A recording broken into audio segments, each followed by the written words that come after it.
আমি যুবকদের বলছি, বুদ্ধিমত্তার সাথে গ্রামে ফিরে যাও, মানুষের সাথে মেশো এবং একসাথে চাষাবাদ করো।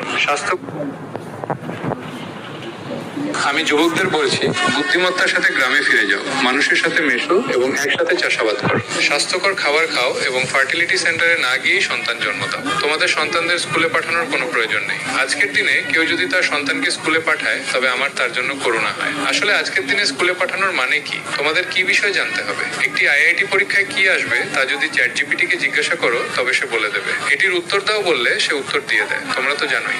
সেজন্য ওইসব কলেজে গিয়ে ড্রাগস, ড্রিঙ্কস, পার্টি আর সব অজেবাজে অভ্যাস শিখছো। চাকরি পাওনি বা নম্বর কম পেয়েছ বলে আত্মহত্যা করছো।